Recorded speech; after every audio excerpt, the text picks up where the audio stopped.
Hello there, Gamerinos and Gamerinas. Welcome to UnicornStorm. This is Rady, and today we're gonna take a look at Another Code Recollection, a remake and bundle of the two Another Code games that released over a decade ago for the Nintendo DS and Wii respectively.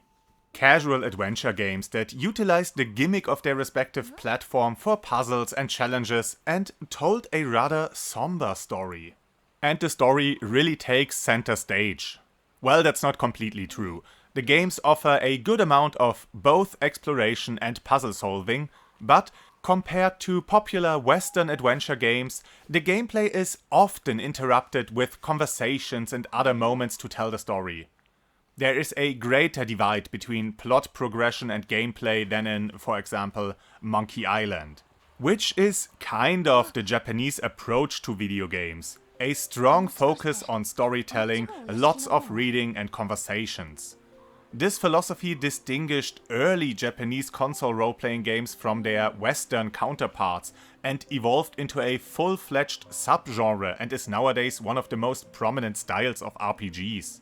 And from the beginning, Japanese adventure games also focused heavily on conversations, character drama and lots of explicit storytelling, which gave birth to the dating sim and full-on visual novel genre.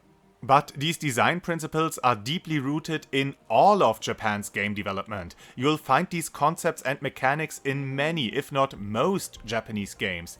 It's just a certain flavor that comes with them. Because of this, I'm often baffled when those dialogue-heavy games are described as visual novels, even though they offer way too much substantial gameplay to fit that description.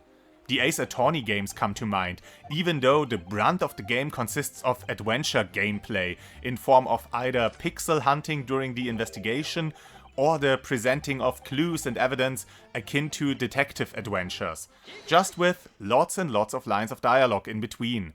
Though not more than, for example, the Persona games, and no one in their right mind would call those visual novels, right? Another Code is a similar affair, but I guess most people are more ready to count it towards adventure games, since you can actively control your character and freely move around and push buttons and stuff.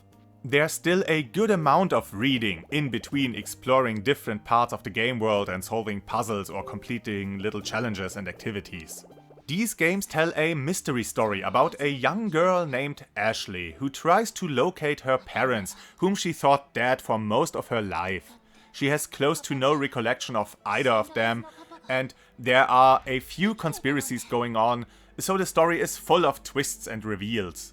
Now, I haven't played the second game very much, and after replaying the first game for a bit to be able to better compare it to the remake, I realized how much I have forgotten about it. So my comparisons might not be perfectly accurate, but that's alright, because aside from a few things I want to point out, I want to treat this game, or bundle of games, as its own thing. Which I guess is also what Nintendo meant it to be. Because this isn't really a remake of the original games, more a reimagining.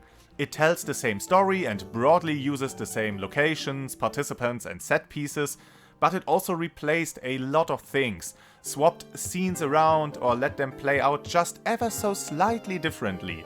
At least, that's the impression I got from it up until now, having only played some of the first part of this recollection bundle, and anyways being already not that familiar with the second game. And I mean, of course they had to reimagine a lot of stuff for this version, since the original game released for a system with completely different gimmicks and capabilities. Many of the puzzles and minigames utilized the dual screen setup and touchscreen, and some even the DS's more practical fold-up feature. You had to close the DS to create an ink printing, or align the screens so that you can mirror an image in the blackened top screen. Stuff like that. And this just isn't possible on the Switch. Some puzzles, maybe, but not all of them. So if you already have to reimagine some parts of the old games, you might as well redo everything. Kinda like with the Resident Evil remake, which this game had me thinking a lot about. So what changed? Well, with the better hardware, the gameplay opened up a bit. Instead of a top-down view and pre-rendered still images of the environments or side-scrolling gameplay, you now have full 360 degrees movement to explore this game world. That said, the DS game had a very striking and unique approach to exploration, while this game is not really that special. You just walk up to objects and press the A button to examine it. Like in every other game. I'm not saying this is bad, it just doesn't stand out as much as the original game. So the game already lost some of its magic in the process of being remade, and I'm completely aware that they had to make these changes to make this game work on the Switch. And I also don't see a way to recreate the old mechanics on the Switch, at least not in a manner that doesn't make it more cumbersome and tedious. So I don't even hold it against the game, but I guess this is a reminder that a remake not always, maybe not even in the majority of cases, maybe not ever, replaces the original. Because there might just be aspects left behind that are worth revisiting. The striking and distinctive CG art of the original game also got scrapped for a more consistent art style. Again, not really something bad, but I really liked the character portraits on the DS, with its dark and deep shadows. It gave the game some sinister undertones, which just reinforced the surprisingly dark story. And let's stick with the graphics for a moment. The better hardware didn't really result in better graphics. Well, of course the resolution is higher, and technically there is more graphical fidelity. But not enough to A. warrant a full price release, and B. be content with it, considering the graphical improvements since 2005. The art style itself is fine. It goes for a comic look similar to Skyward Sword or Breath of the Wild. The character models are really nice to look at, the overall visuals are very pleasant. But the texture work is washed out and muddy. When you get close to any object you see how low res and blurry they are. Yeah, it kinda works at a quick glance for the style they're going for, but this is an adventure game. You get close to stuff all the time and then you have to look at this. It's really not looking good on close inspection, and also not that great from further away. Just a bit of a higher resolution on the textures and a few more polygons wouldn't have hurt or ruined the art style. Our protagonist Ashley also got a redesign. In the original, she looked more like an actual child. I mean, she is supposed to be 13, well, close to 14. But now, while she is still of a rather short stature, she looks a bit older, physically more defined, more like a high school or maybe a particularly petite college girl. Not helped by her well-fitting college hoodie. But she doesn't look like a kid looking for her dad anymore.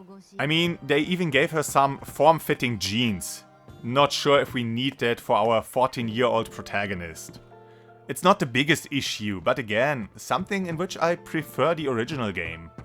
While the main story beats are the same, and as far as I have noticed, so are the characters' personalities, the dialogues got seriously overhauled.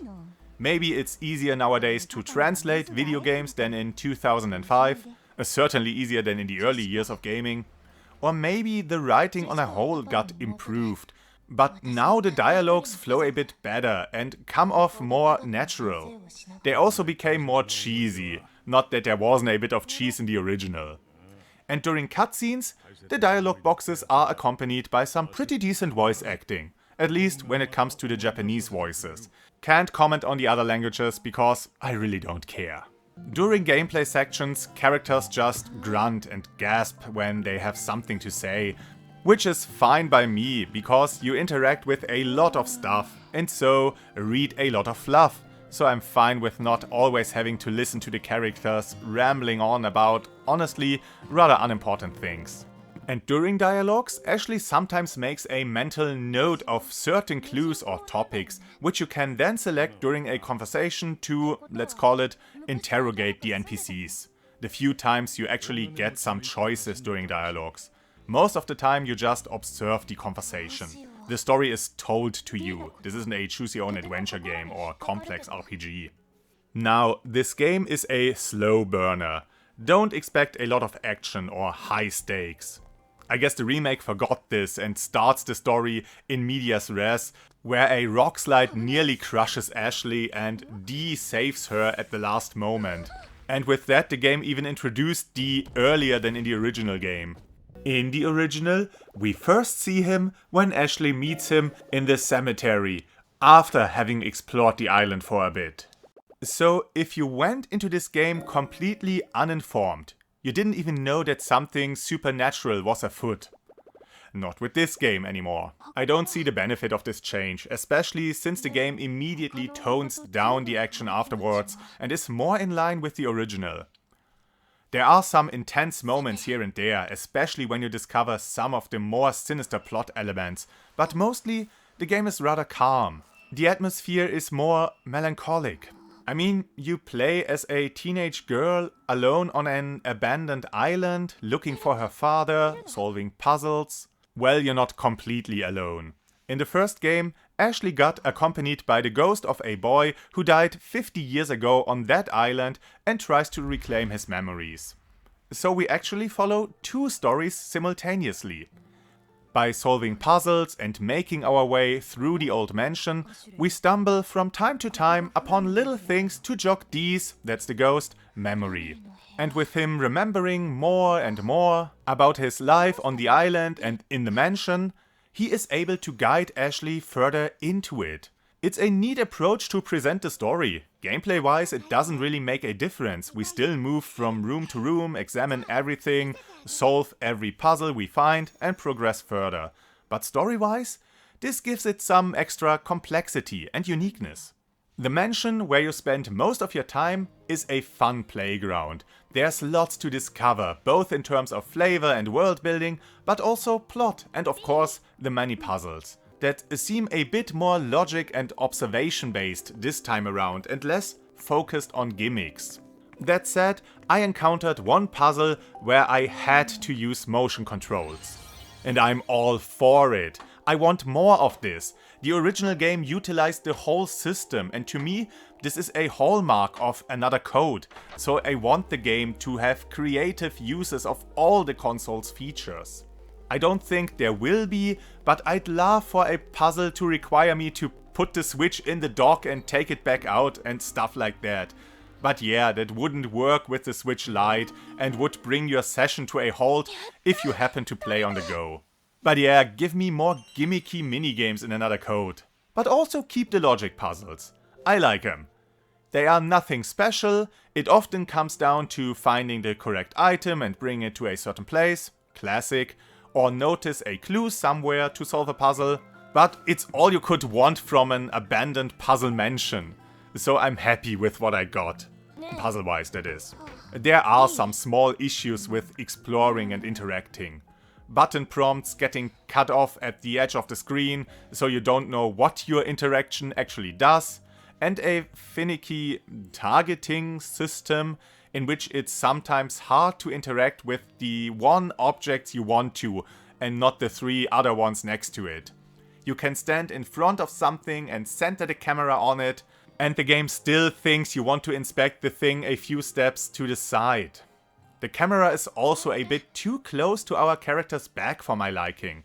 Exploration feels cramped because of this, even in open areas, and the camera doesn't always play ball in tight spaces because of this.